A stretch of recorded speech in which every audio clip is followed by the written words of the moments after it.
نحمده ونستعينه ونستغفره ونؤمن به ونتوكل عليه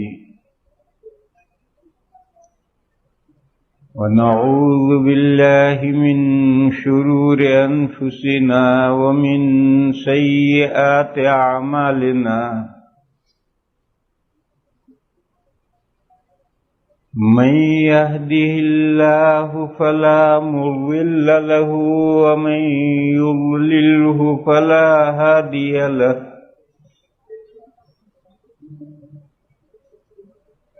وأشهد أن لا إله إلا الله وحده لا شريك له ونشهد أن سيدنا ومولانا وحبيبنا وشفيعنا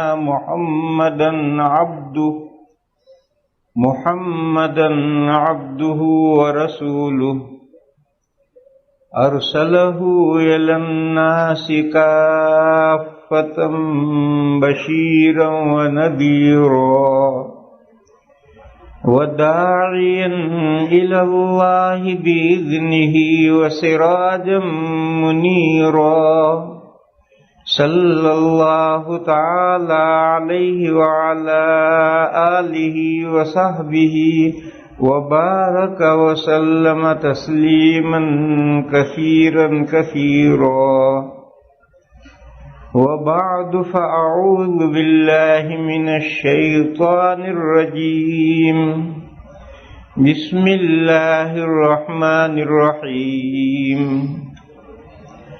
ونضع الموازين القسط ليوم القيامة فلا تظلم نفس شيئا وإن كان مثقال حبة من خردل أتينا بها وكفى بنا حاسبين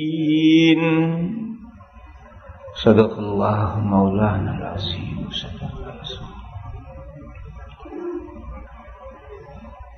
بزرگوں اور بھائیوں، ہماری یہ زندگی عمل کی زندگی ہے، عمل کی دنیا ہے.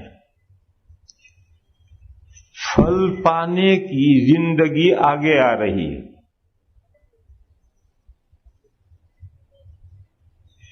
انسان کی زندگیاں تین ہیں.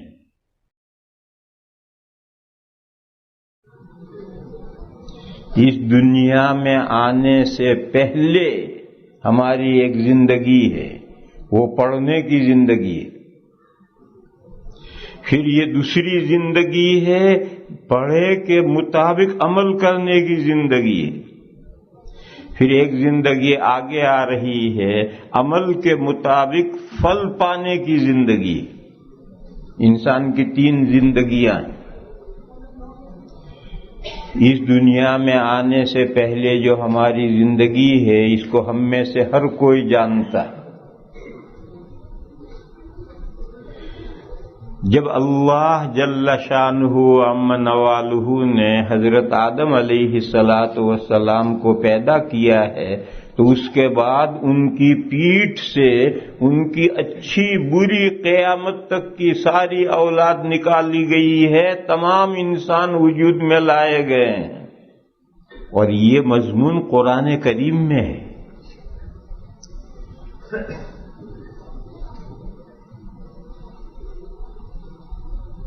اس وقت ہمارے یہ باڈیاں، ہمارے جسم اجساد نہیں پیدا ہوئے تھے، صرف روحیں پیدا ہوئی. صرف روح کیا چیز ہے؟ جسم کے ساتھ ہمارا وجود، اس کو تو ہم سمجھتے ہیں، لیکن جسم نہ ہو اور بغیر جسم کے ہماری روح جو اصل انسان ہے، اصل انسان ہماری روح ہے. جسم کے بغیر صرف روح کیا چیز ہے؟ یہ ان 3 سوالوں میں سے ایک سوال تھا جو مکہ کے مشرکین نے مدینہ کے یہودیوں سے مشورہ کر کے نبی پاک صلی اللہ تعالی علیہ وسلم سے کیے تھے، یہ جاننے کے لیے کہ یہ سچے نبی ہیں یا ویسے ہی بناوٹ ہے۔ مکے سے باقاعدہ مدینے آدمی بھیجے گئے تھے، مدینہ میں یہودی تھے، ان سے کہا کہ تمہیں اللہ کی کتابوں کا بہت زیادہ علم ہے۔ قرآن تو نازل ہوا ہی نہیں تھا، اور ہوا تھا تو مانتے نہیں تھے، لیکن قرآن سے پہلے جو کتابیں نازل ہوئی تھی ان میں تورات اور انجیل جیسی بھی تھی، بگڑی ہوئی، تحریف کی ہوئی، مگر وہ تھیں اور آج بھی ہیں۔ اور آج بھی تورات و انجیل کا علم عیسائیوں سے زیادہ یہودی رکھتے ہیں۔ آج بھی یہودیوں کے پاس تورات کا علم زیادہ ہے، عیسائیوں کے پاس تو کچھ نہیں رکھا۔ وہ تو صرف ایک مسئلہ جانتے ہیں کہ خدا 3 ہے اور 3 ایک ہیں، بھئی اتنا ہی جانتے ہیں۔ عیسائی تو بس یہی ایک مسئلہ جانتے ہیں کہ خدا 3 ہے اور وہ 3 ایک ہیں۔ اس سے آگے عیسائیوں کے پاس تو ان کی کتابوں کا بھی کچھ علم نہیں۔ لیکن یہودیوں میں آج بھی بڑے بڑے اپنے مذہب کے جاننے والے ہیں اور اسلام کے جاننے والے بھی ہیں۔ اسلام کے جاننے والے بھی یہودیوں میں بڑے بڑے ہیں۔ یورپ اور امریکہ میں جتنی یونیورسٹیاں ہیں ان میں جو اسلامک اسٹڈیز ہے اس کے جتنے پروفیسر ہوں گے 99% یہودی پروفیسر ہوں گے۔ اسلامک اسٹڈیز کے پروفیسر عیسائی یہودی ہوں گے۔ اور جتنے مستشرقین ہیں اورینٹلسٹ کیا کہتے ہیں پتہ نہیں، لفظ بھی کیا ہے اورینٹلسٹ، کیا ہے بولو؟ اورینٹل کہتے ہیں مستشرق، مجھ سے تو یہ لفظ بھی نہیں بولا جاتا۔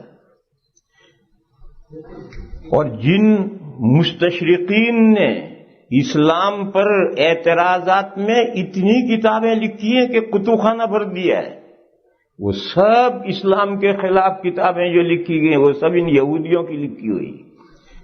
عیسائی تو کوئی گننے سے کوئی شاید کوئی ملے گا، باقی وہ سب یہودیوں کی لکھی ہوئی۔ اور کسی مذہب کے خلاف کتاب لکھنا جب تک اس مذہب کی پوری واقفیت نہ ہو نہیں لکھ سکتا آدمی۔ تو اسلام کے بارے میں بھی ان یہودیوں کے پاس بہت زیادہ علم ہے۔ تو مکہ والوں نے ان یہودیوں کے پاس ایک بات اور یاد آئی، حدیث شریف کا ایک انڈیکس تیار کیا ہے ایک یہودی نے جس کا نام ہے وینسک، EI کچھ شروع میں لگتا ہے، پتہ نہیں کیا EI ہے، اس کا نام وینسک یہودی ہے۔ اس نے حدیث شریف کا انڈیکس تیار کیا ہے، اس کا نام رکھا ہے اس نے المعجم المفارس لالفاظ الحدیث الشریف، اور حدیث کی 14 کتابوں کا انڈیکس اس نے تیار کیا ہے۔ آج کوئی دارالعلوم ایسا نہیں ہے جس میں یہ کتاب سے فائدہ نہ اٹھایا جاتا، اور وہ یہودی ہے۔ اور اس نے لکھا ہے کہ مسند احمد ایک بڑی کتاب ہے امام احمد کی لکھی ہوئی، اس نے لکھا ہے کہ میں نے مسند احمد 14 مرتبہ پڑھی ہے پوری۔ آج دنیا میں کوئی شیخ الحدیث تم ایسا نہیں لا سکتے جو یہ کہے کہ میں نے مسند احمد 1 مرتبہ پوری پڑھی ہے۔ ایسا شیخ الحدیث لانا مشکل ہے، وہ نالائق کہتا ہے میں نے 14 مرتبہ پوری پڑھی ہے۔ کیوں؟ اسے انڈیکس بنانا ہے، انڈیکس بنانے کے لیے بار بار پڑھنا پڑے گا۔ تو مکہ والوں نے باقاعدہ وفد بھیجا مدینہ میں یہودیوں کے پاس کہ تم لوگ آسمانی کتابوں کے بڑے عالم ہو، ہمارے یہاں ایک نبی ظاہر ہوئے ہیں جو کہتے ہیں کہ اللہ نے مجھے نبوت دی ہے، ہم ان کو جانچنا چاہتے ہیں، تو ہمیں کچھ سوالات بتاؤ۔ تو ان یہودیوں نے 3 سوال بتائے کہ پوچھو ان سے۔ ایک تو ان سے پوچھو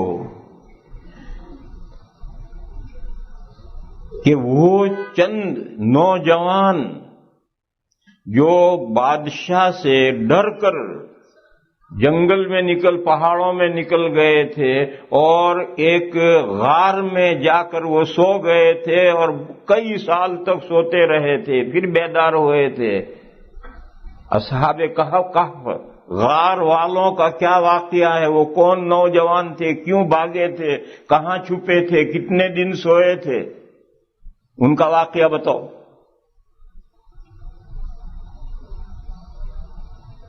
آج تو یہ واقعہ عام ہو گیا ہے، قرآن نے جب سے نازل کیا واقعہ عام ہو گیا ہے، اور انسائکلوپیڈیا اور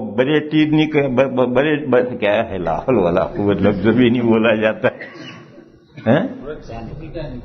کیا، برٹانیکا انسائکلوپیڈیا اور برٹانیکا میں یہ باقاعدہ ہیڈنگ ہے 7 سلیپرز، اور پورا واقعہ وہاں ہے۔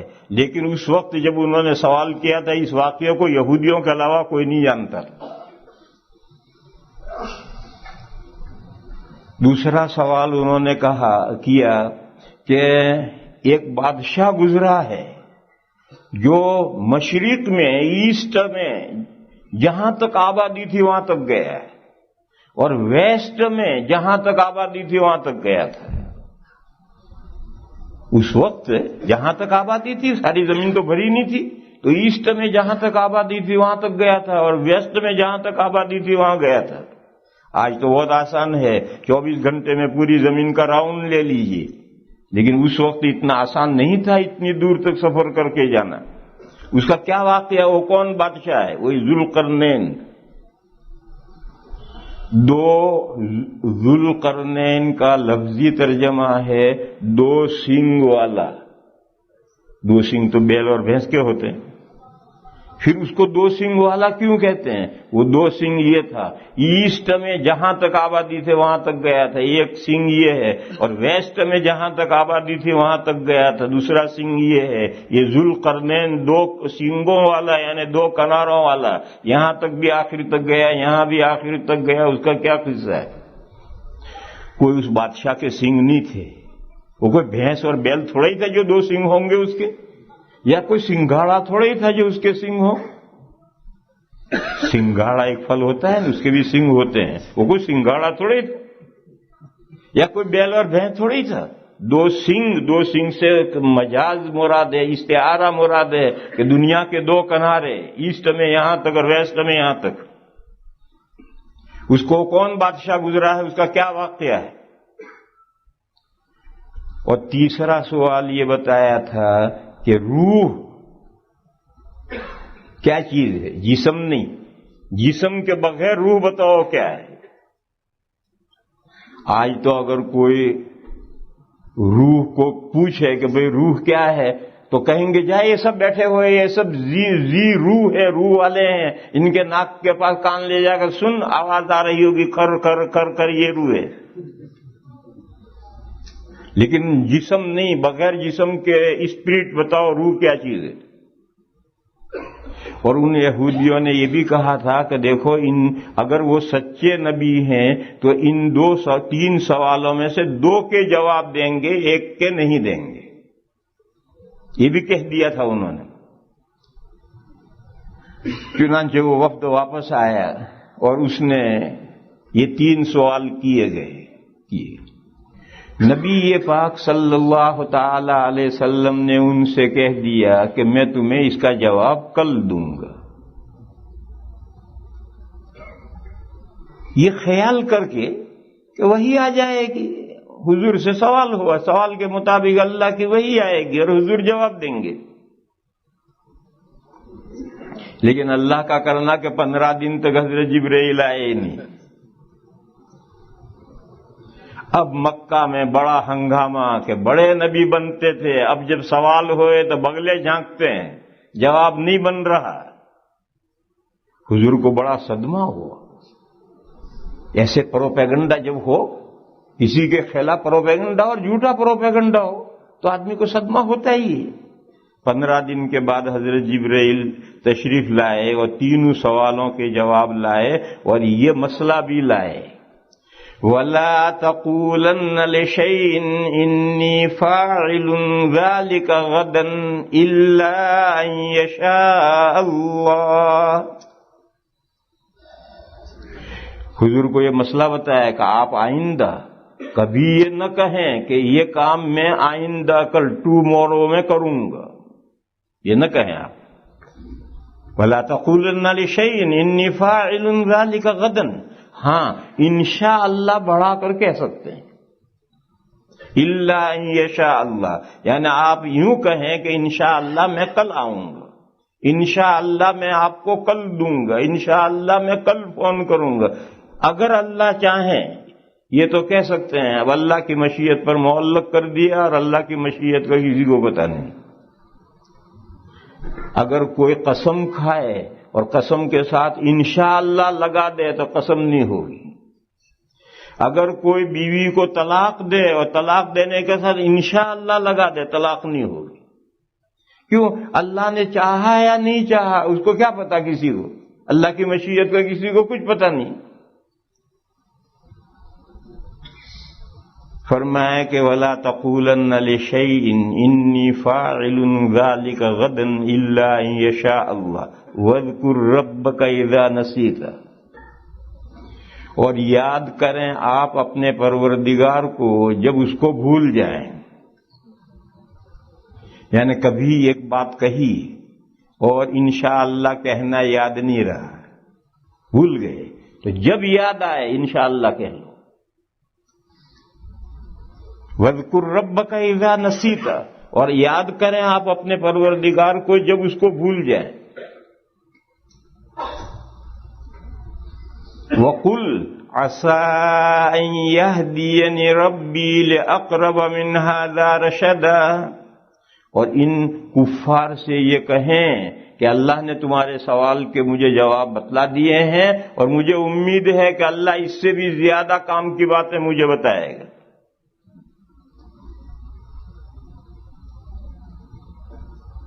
چنانچہ سورہ کہف میں غار والوں کا واقعہ ذکر کیا 2-2.5 رکوع میں، اور پورا تفصیلی واقعہ بتایا.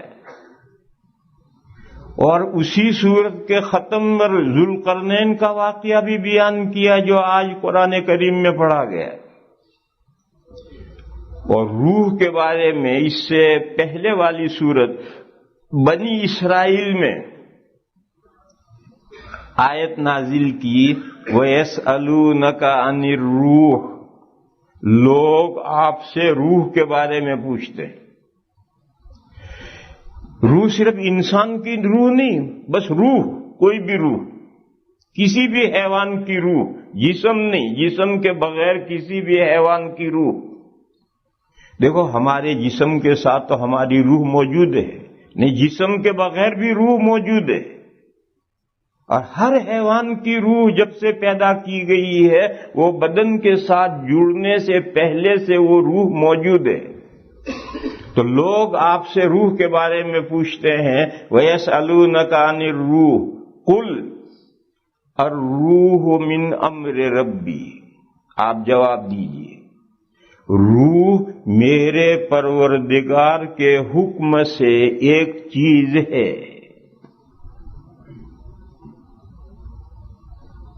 اللہ کی شان یہ ہے، قرآن میں جگہ جگہ بیان کی گئی ہے. وَإِذَا قَضَىٰ أَمْرًا فَإِنَّمَا يَقُولُ لَهُ كُن فَيَكُونُ. اللہ کے قدرت کا معاملہ یہ ہے کہ جب وہ کوئی چیز طے کرتے ہیں تو اس کو ہو جا کہتے ہیں، وہ ہو جاتی ہے. یعنی اللہ کو ہو جا کہنا نہیں پڑتا، اللہ کا ارادہ ہی ہوتے ہی وہ چیز وجود میں آ جاتی ہے. یہ جو اللہ کے کن کہنے سے، ہو جا کہنے سے، آرڈر فرمانے سے جو چیز وجود میں آ جاتی ہے اور مستقل ایک چیز موجود ہو جاتی ہے، اس کا نام روح ہے. قُلِ الرُّوحُ مِنْ أَمْرِ رَبِّي. اور ذرا کھول کر سمجھاؤ فرمایا وما اوتیتم من العلم الا قلیلا، اور نہیں دیے گئے ہو تم علم میں سے مگر ذرا سا۔ جواب دیا کہ اس سے آگے تمہیں سمجھانا ممکن نہیں، کیونکہ ہر مسئلے کو سمجھنے کے لیے لیول آف نالج چاہیے، ایک مستوی علم کا چاہیے، ایک معیار ذہن کا چاہیے۔ اگر وہ لیول نالج کا وہ لیول ہے تو وہ مسئلہ اسے سمجھایا جا سکتا ہے، اور اگر علم کی وہ سطح اس کے پاس نہیں ہے تو اس کو آپ نہیں سمجھا سکتے۔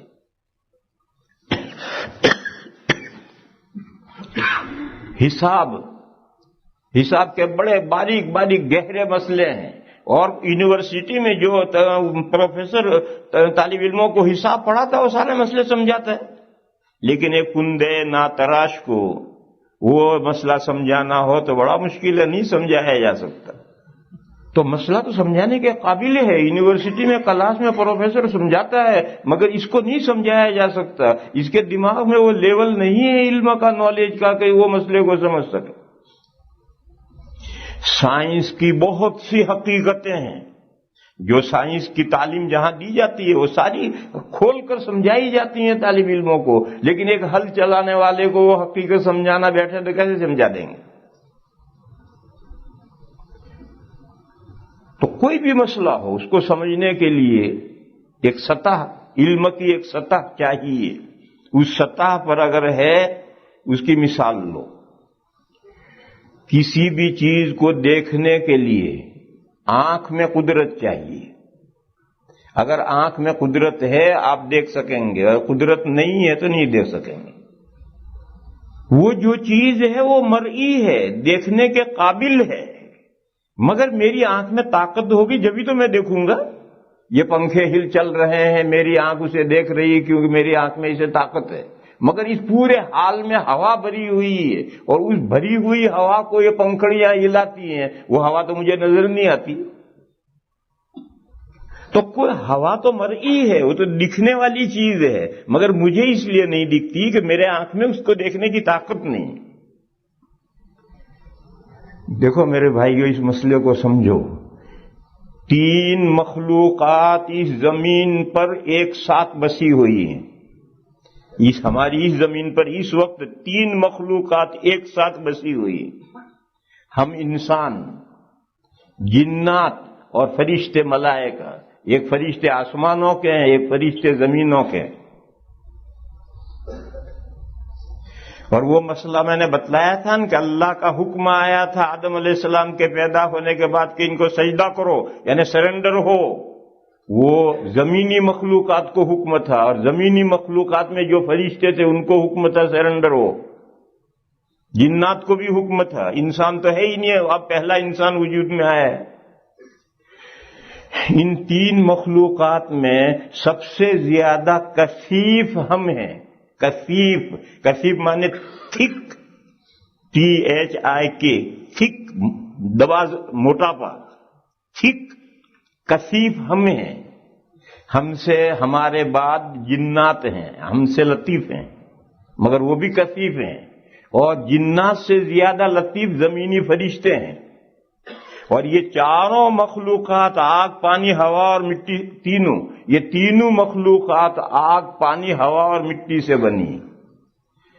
آگ، پانی، ہوا اور مٹی، ہم بنے ہیں، اور مٹی غالب ہے، اور مٹی تھک ہے تو ہم اس میں دبیز ہیں۔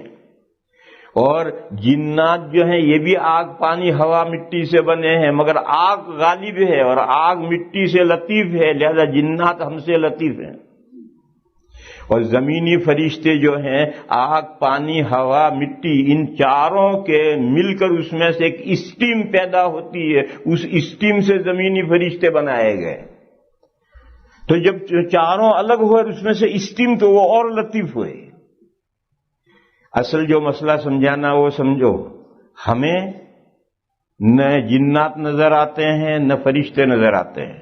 یہاں ہیں فرشتے، ہمیں نظر نہیں آتے، یہاں ہیں جنات، ہمیں نظر نہیں آتے۔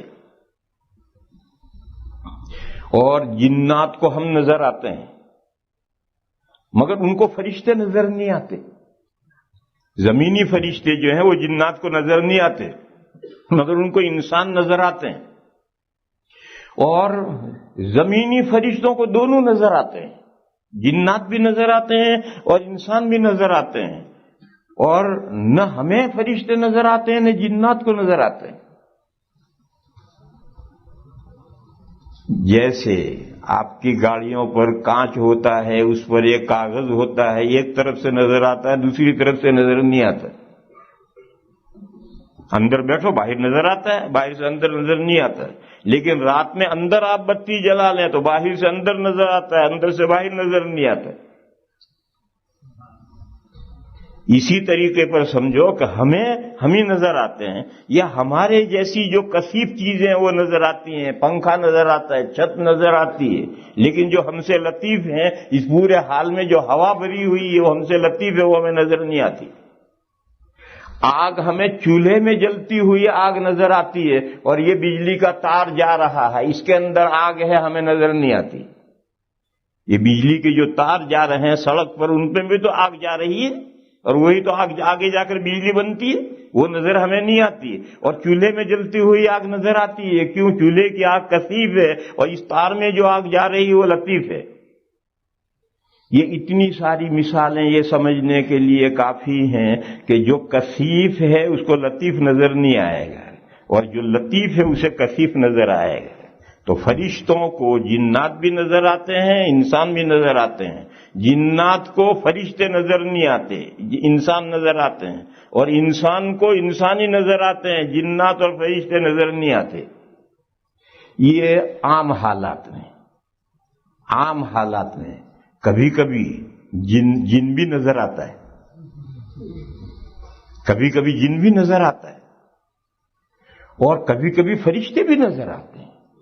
انبیاء کرام علیہم الصلاۃ والسلام کے پاس تو فرشتے آتے ہیں، اور زمین کے فرشتے نہیں، آسمان کے فرشتے آتے ہیں اور انبیاء کو نظر آتے ہیں. آسمان کے جو فرشتے ہیں وہ تو نور سے بنے ہیں. یہ جو زمین کے فرشتے ہیں وہ عناصر 4 آگ پانی ہوا مٹی مل کر اس میں سے جب اسٹیم پیدا ہوتی ہے اس اسٹیم سے بنے ہیں. اور آسمان کے فرشتے وہ تو نور سے بنے ہیں، وہ تو اور لطیف ہیں، لیکن وہ کبھی انسانوں کو نظر آتے ہیں، جنات بھی کبھی نظر آتے ہیں، لیکن عام حالات کی بات میں کہہ رہا ہوں. تو روح ایک لطیف چیز ہے، جب وہ جسم کے ساتھ ملتی ہے تو اب کثیف ہو گئی. اب آپ کو بکری بھی نظر آئے گی، گھوڑا بھی نظر آئے گا، چوہا بھی نظر آئے گا، انسان بھی نظر آئے گا، سب نظر آنے لگیں گے. لیکن جب وہ روح جسم کے سے الگ ہے تو کیسے نظر آئے گی؟ وہ تو لطیف چیز ہے. لیکن روح کو ہم نظر آئیں گے. ہم کثیف ہیں تو روح کو ہم نظر آئیں گے مگر ہمیں روح نظر نہیں آئے گی. تو میں عرض کر رہا تھا کہ دیکھنے کے لیے آنکھ میں طاقت چاہیے. سامنے والی چیز چاہے اس میں ویزیبلٹی ہو، مرئی ہو، مگر آنکھ میں طاقت نہیں ہے تو ہم نہیں دیکھ سکتے.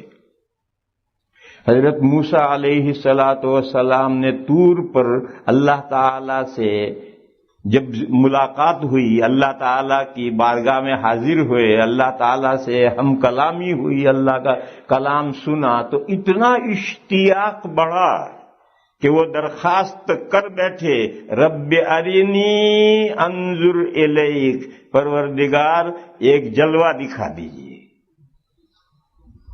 تو اللہ کی طرف سے جواب آیا، لن ترانی، تم ہرگز مجھے نہیں دیکھ سکتے.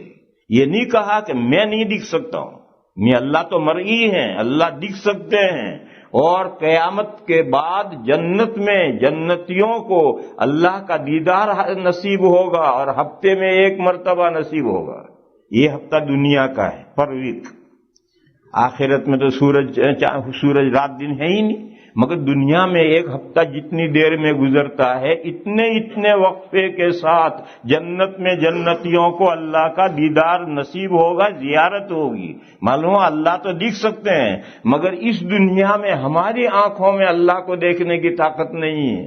اللہ تو بہت دور کی بات ہے، ہم تو ہوا نہیں دیکھ سکتے، ہم تو جنات نہیں دیکھ سکتے، ہم تو زمین کے فرشتے نہیں دیکھ سکتے، ہم تو آسمان کے فرشتے نہیں دیکھ سکتے، اللہ تو وراء الورا ہیں، ان کو کیا دیکھ لیں گے ہم؟ تو جواب یہ آیا لن ترانی، تمہارے اندر مجھے دیکھنے کی سکت نہیں ہے، تمہارے اندر طاقت نہیں ہے۔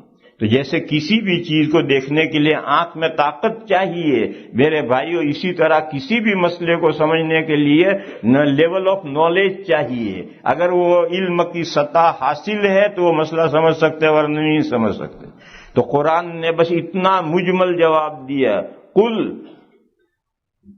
یسألونک عن الروح قل الروح من امر ربی، آپ کہہ دیجئے کہ میرے پروردگار کے حکم سے ایک چیز وجود میں آئی ہے، اس کا نام روح ہے۔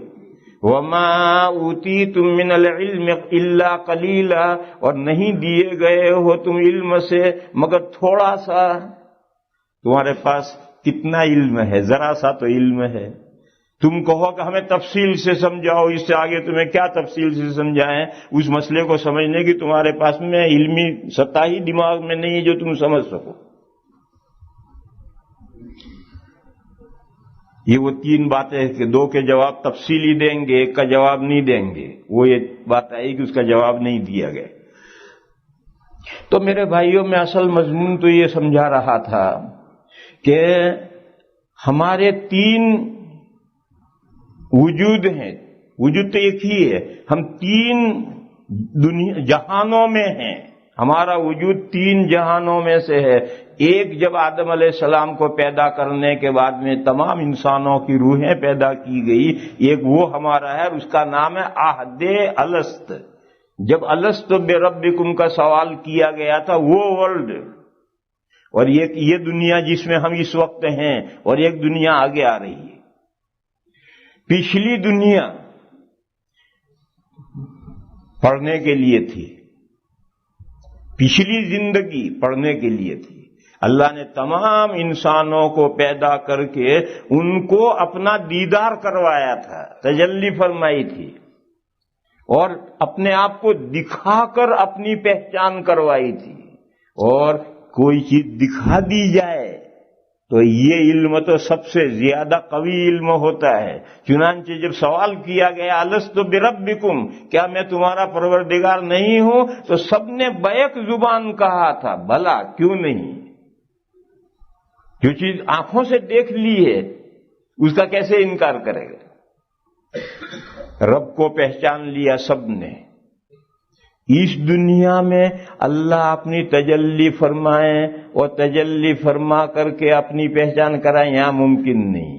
یہاں انسان جو جسم کی دو آنکھیں ہیں، ان دو آنکھوں سے اللہ کو نہیں دیکھ سکتا۔ حضرت موسیٰ علیہ السلام سے اللہ نے یہی فرمایا تھا۔ لیکن عہد الست میں جو اللہ کو دیکھا تھا تو روح کی آنکھوں نے دیکھا تھا، اور روح کی آنکھیں آج بھی اللہ کو پہچان سکتی ہیں۔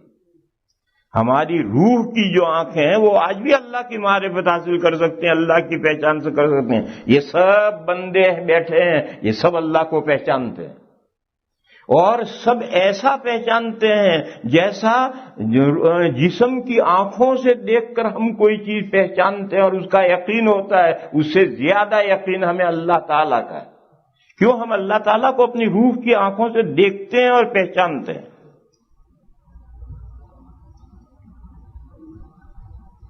پھر اس دنیا میں آئے، اس دنیا میں آنے کے بعد میں اب وہ پروردگار اور پالنہار جس کو پہچان کر کے آئے ہیں اور جس کی ربوبیت کا اقرار کر کے آئے ہیں، اس کی مرضی کے مطابق زندگی گزارنی۔ یہ دنیا جس میں ہم اس وقت ہیں یہ عمل کی دنیا ہے، اس میں اللہ کو جو پہچان کر کے آئے ہیں تو اس کے مطابق زندگی گزارنی۔ بیٹا باپ کو پہچانتا ہی نہیں، کوئی بات نہیں، لیکن ایک بیٹا ہے جانتا ہے کہ میرے ابا ہیں، اور وہ اطاعت شعار فرمان بردار بیٹا ہے۔ تو جب اس نے باپ کو باپ جان لیا تو اب ہمیشہ باپ کی مرضی کے مطابق زندگی گزارے گا، ایسے کام کرے گا، ایسے برتاؤ کرے گا کہ باپ خوش رہے، ایسے حرکتیں نہیں کرے گا کہ باپ ناراض ہو جائے۔ تو جب ہم اللہ کو پہچان چکے اور پہچان کر اس دنیا میں آئے ہیں تو اس دنیا میں ہمیں وہ کام کرنے ہیں کہ مولا خوش رہے، راضی رہے. کوئی ایسی حرکت ہمیں نہیں کرنی ہے جس سے اللہ تعالیٰ ناراض ہو جائے. وہ کیا ہے؟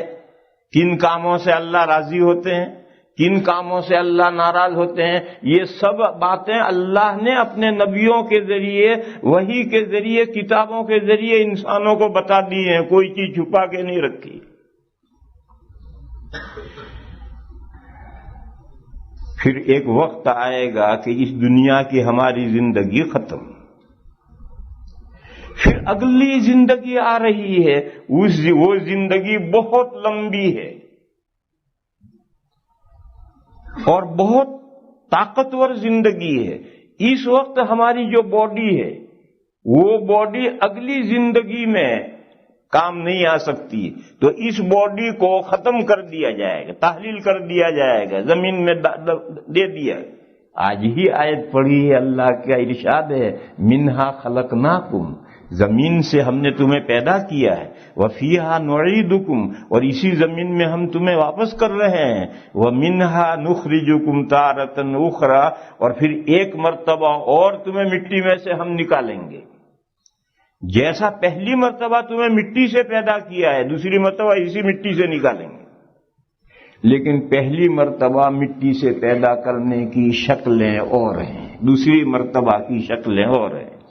پہلی مرتبہ کی شکل یہ ہے کہ زمین میں سے کھانے پینے کی چیزیں پیدا ہوتی ہیں، اسے انسان کھاتا ہے، اس غذاؤں سے خون بنتا ہے، خون سے پھر مادہ بنتا ہے، پھر دو مادے رحم مادر میں پہنچتے ہیں، اکٹھا ہوتے ہیں، اور اس سے انسان کی باڈی بنتی ہے، اور باڈی بن کر کے ایک وقت رہ کر دنیا میں آتا ہے.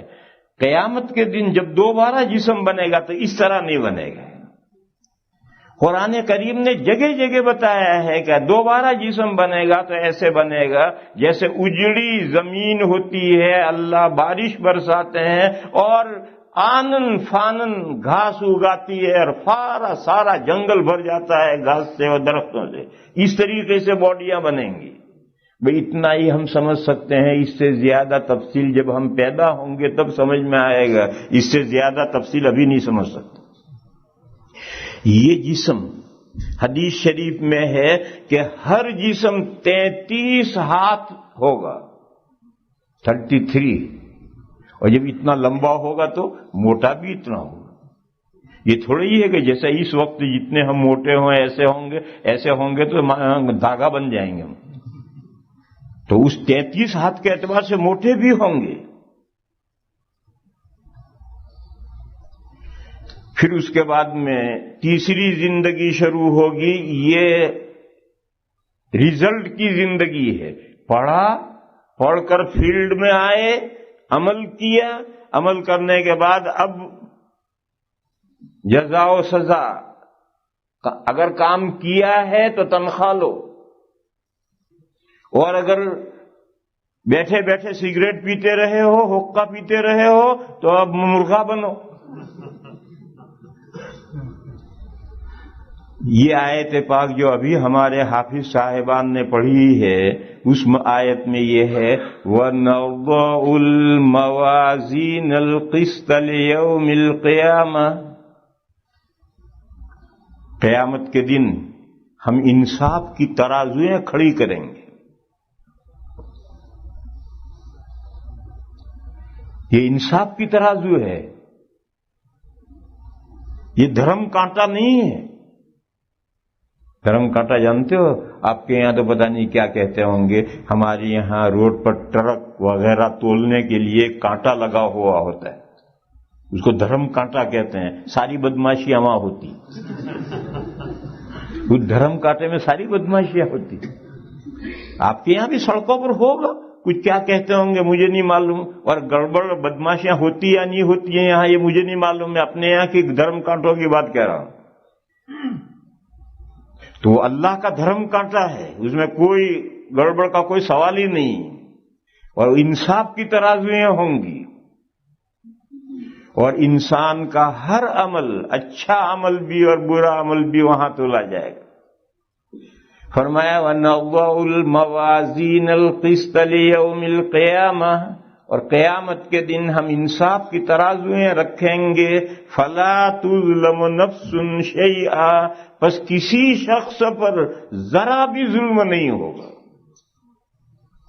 یہاں ایک مسئلہ سمجھو، گناہ معاف کر دینا یہ ظلم نہیں ہے، یہ تو کرم ہے، احسان ہے۔ ظلم کیا ہے؟ نہ کردہ گناہ کی سزا دینا، گناہ کیا نہیں اور مرغا بنا دیا۔ ارے میں نے تو گناہ نہیں کیا، کیوں مرغا بنا رہے مجھے؟ دیکھو قیامت کے دن اللہ بے شمار بندوں کے گناہ معاف کر دیں گے، یہ ظلم نہیں ہے، یہ فضل ہے، کرم ہے، احسان ہے۔ اللہ پاک کا ارشاد ہے ان اللہ لا یغفر ان یشرک بہ ویغفر ما دون ذلک لمن یشاء، اللہ تعالی ایک گناہ تو ہرگز معاف نہیں کریں گے، وہ گناہ یہ ہے کہ اللہ کے ساتھ شریک ٹھہرایا جائے۔ اس ایک گناہ کے علاوہ جتنے گناہ ہیں جس کے لیے اللہ کو منظور ہوگا اللہ معاف کر دیں گے۔ وَيَغْفِرُ مَا دُونَ ذَلِكَ لِمَن يَشَاءُ، ہر گنہگار کے گناہ معاف نہیں ہو جائیں گے۔ اللہ کو جس بندے کے لیے منظور ہوگا اس کے گناہ معاف کر دیے جائیں گے۔ مجھے تو یہ سمجھانا ہے کہ گناہ کو معاف کر دینا یہ ظلم نہیں، یہ تو فضل و کرم ہے، اور اللہ کا فضل و کرم بے حساب ہوگا۔ ان رحمتی وسعت کل شیء، اللہ کی رحمت ہر چیز پر عام ہے، وسیع ہے، پھیلی ہوئی۔ مگر بعض بندے پاگل ہیں، وہ کہتے ہیں ہم گناہ نہیں کریں گے تو اللہ کس کو بخشیں گے؟ پاگل ہیں نہیں ہیں، ایسا کہنے والے ہیں، مسلمانوں میں ہیں کہ ہم گناہ نہیں کریں گے تو اللہ کس کو بخشیں گے؟ اللہ غفور و رحیم ہے تو ان کی صفت غفور ہم گناہ کریں گے جبھی تو ظاہر ہوگی۔ یہ پاگل بندے ہیں۔ کیوں پاگل ہیں؟ دیکھو جب وبا چلتی ہے کوئی، مثلا فلو آیا سائبیریا سے آتا ہے، یہاں فلو نہیں ہوتا، جب بھی فلو آئے گا سائبیریا سے آیا۔ اللہ، تمہارا ملک تو پوتر ہے، وہاں کوئی فلو نہیں ہے، جو فلو آیا سائبیریا سے آیا۔ تو کیا سارے ہی انسان فلو زدہ ہو جاتے؟ نہیں، کچھ لوگوں کو نزلہ بخار ہو جاتا ہے، بہت سو کو کچھ نہیں ہوتا۔ کیوں؟ یہ جو بہت سو کو کچھ نہیں ہوا ان کے حق میں فلو نہیں آیا؟ نہیں، ان کے حق میں بھی آیا۔ پھر ان کو نزلہ زکام بخار کیوں نہیں ہوا؟ اندر ڈیفینس کی طاقت بڑھی ہوئی ہے، انسان کے اندر ایک ڈیفینس کی طاقت ہے، اس نے اس وبا کو فلو کو دھکا دے کر نہیں اندر گھسنے دیا، اور جس کے اندر ڈیفینس کی طاقت کمزور ہے اس پر اس کا انفلوئنس پڑ جائے گا اور وہ متاثر ہو کر نزلہ زکام بخار ہو جائے گا۔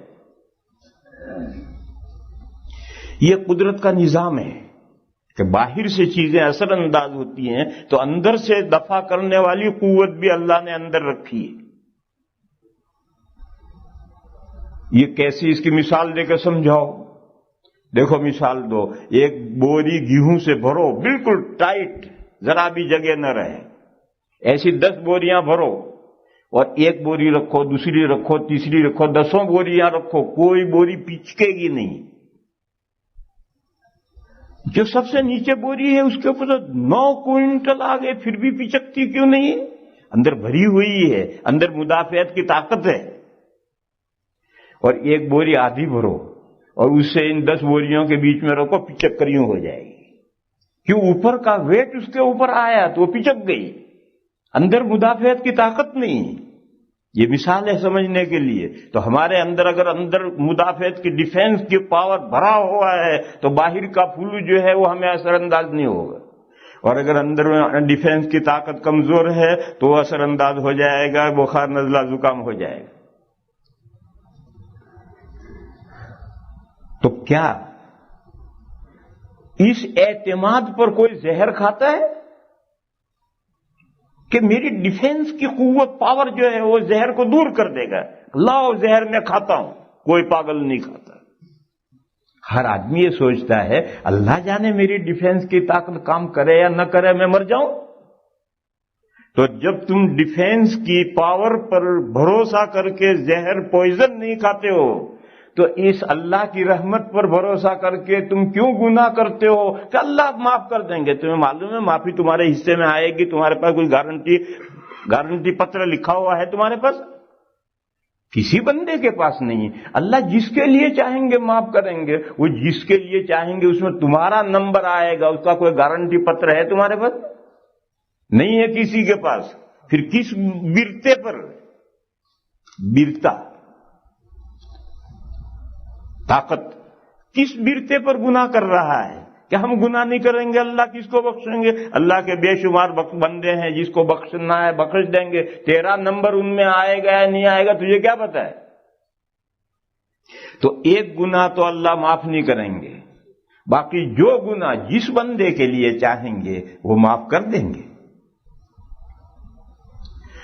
پھر ظلم کیا ہے؟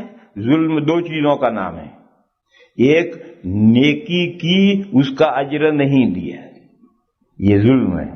جب بیچارے نے 8 گھنٹے کام کیا تو اس کا ویجز کیوں نہیں دیتے؟ کیوں اس کی تنخواہ مار لی؟ یہ ظلم ہے۔ اللہ کی بارگاہ میں یہ ظلم نہیں ہے کہ کوئی نے کسی نے نیک کام کیا اور اللہ اس کا اجر نہ عطا فرمائے، یہ نہیں ہو سکتا ہے۔ ان اللہ لا یضیع اجر المحسنین، نیکوکاروں کا اجر اللہ تعالیٰ ضائع نہیں کرتے۔ دوسرا ظلم کس چیز کا نام ہے؟ نہ کردہ گناہ کی سزا دی جائے، گناہ کیا نہیں اور سزا مل گئی،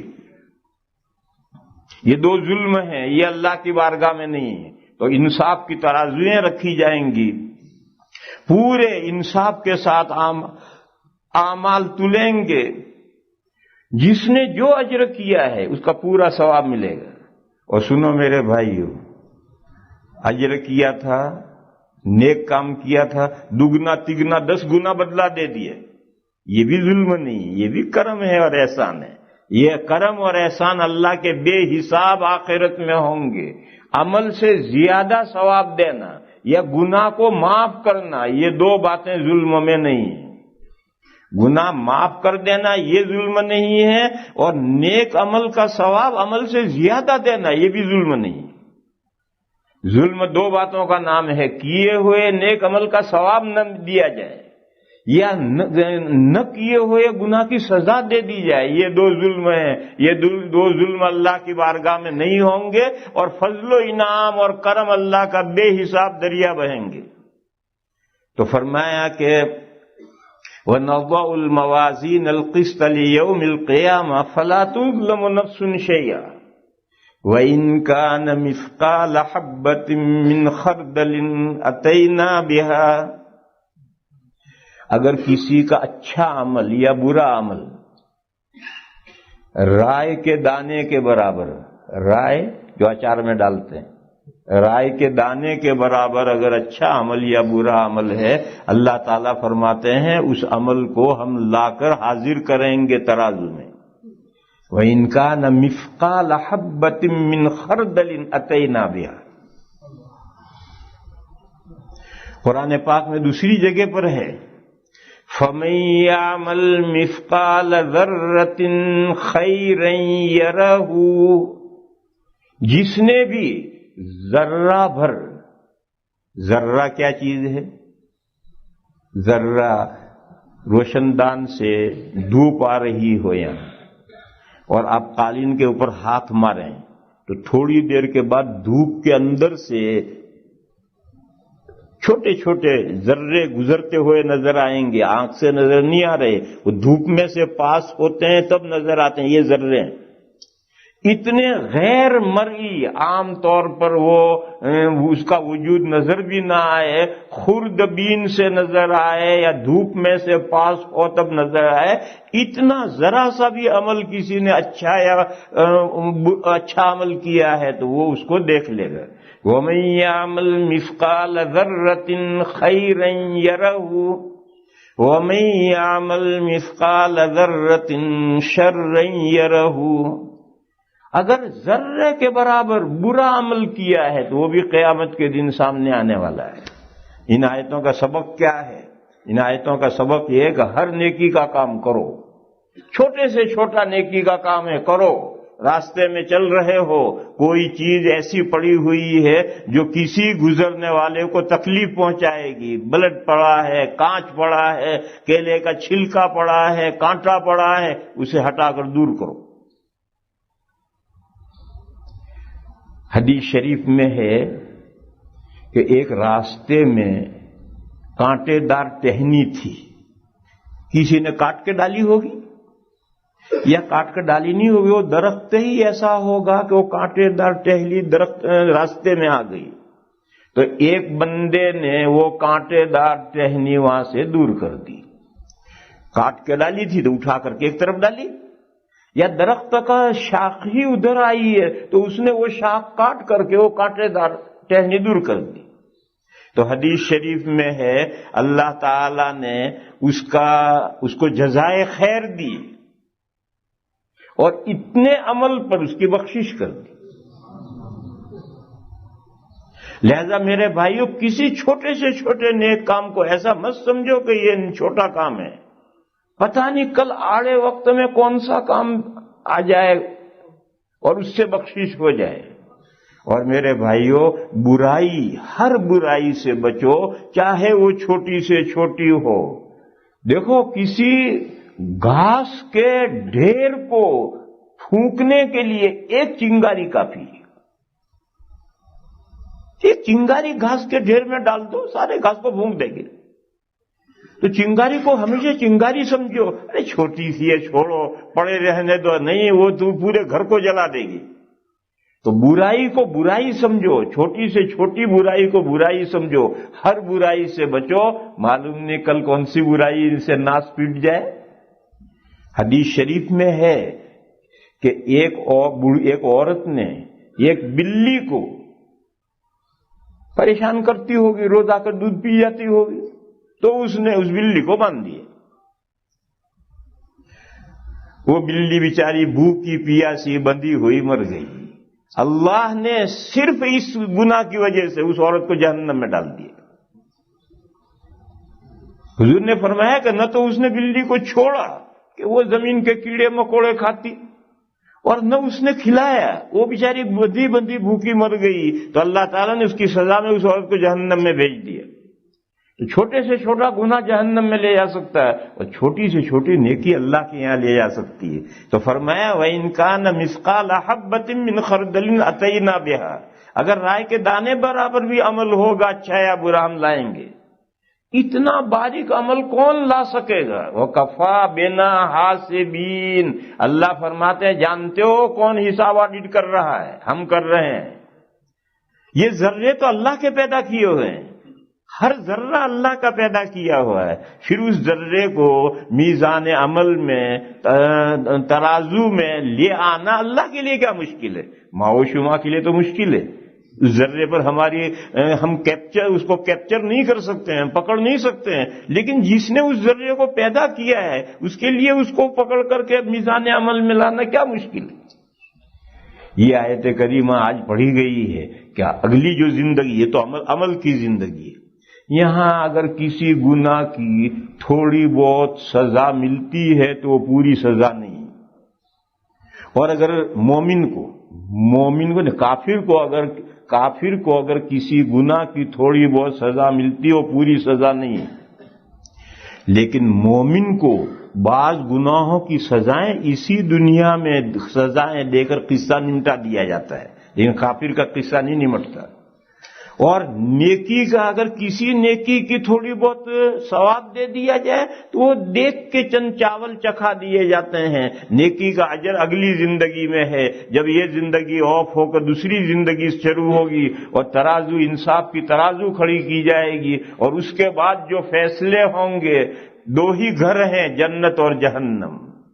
اچھے کام ایمان والے اور عمل صالح کرنے والے جنت میں جائیں گے، برائی کرنے والے، کفر و شرک میں مبتلا اور گناہوں میں مبتلا، جن کے گناہ معاف نہیں ہوئے یا ان کا معاملہ ابھی نہیں نمٹا، وہ اس کے لیے جہنم میں ڈالے جائیں گے۔ یہ سب اگلی زندگی ہے، اور پھر وہ زندگی ہمیشہ کی زندگی ہے۔ جنت کی زندگی بھی ہمیشہ کی ہے، جہنم کی زندگی بھی ہمیشہ کی ہے۔ یہاں ایک سوال ہے کہ یہ ہمیشہ کی جزا اور سزا کیوں ہے؟ کون سا عمل؟ عمل دو ہیں، ایک شرک ہے اور ایک اس کے ساتھ گناہ ہے، ایک ایمان ہے اور ایک اس کے ساتھ اعمال صالحہ ہیں۔ نماز پڑھنے ہم کھڑے ہوئے، 5 منٹ کے بعد سلام پھیر دیا، نماز پوری ہو گئی۔ زکوٰۃ ہم نے دے دی، مال میں سے نکال کر دے دیا، عمل ختم ہوا۔ صبح سے روزہ رکھا، شام کو افطار کر لیا، روزہ ختم ہوا۔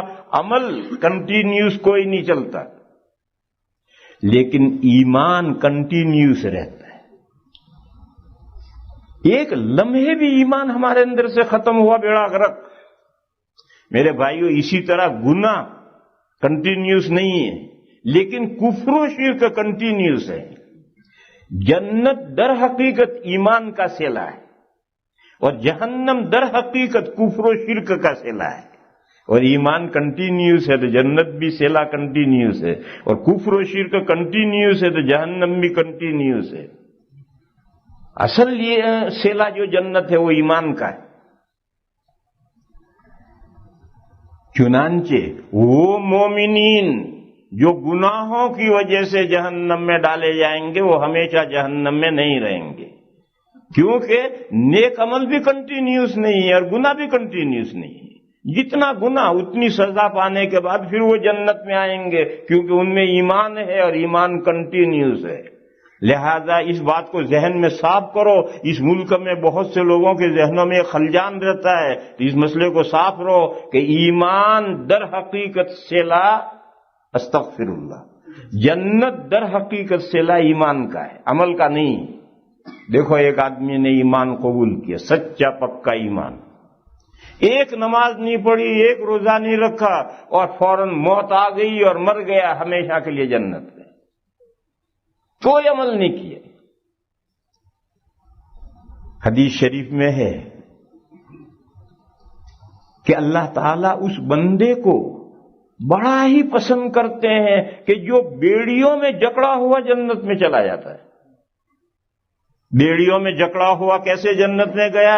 وار میں مسلمانوں نے ایک کافر کو قید کیا، وہ مسلمانوں کے قبضے میں آیا، اسلامی سوسائٹی دیکھی، اللہ نے اس کے سینے کو کھول دیا، ایمان لایا، ایمان لانے کے بعد فوراً ہی ان کا انتقال ہو گیا، کوئی عمل نہیں کیا، اور ہمیشہ کے لیے جنت میں جائے گا۔ اس مثال سے معلوم ہوا کہ جنت صلہ در حقیقت ایمان کا ہے، اور جہنم، ابدی جہنم بھی صلہ در حقیقت کفر و شرک کا ہے، اور ایمان کنٹینیوس ہے، کفر و شرک کنٹینیوس ہے، اور گناہ کنٹینیوس نہیں ہے۔ اس لیے مومن جو گنہگار ہے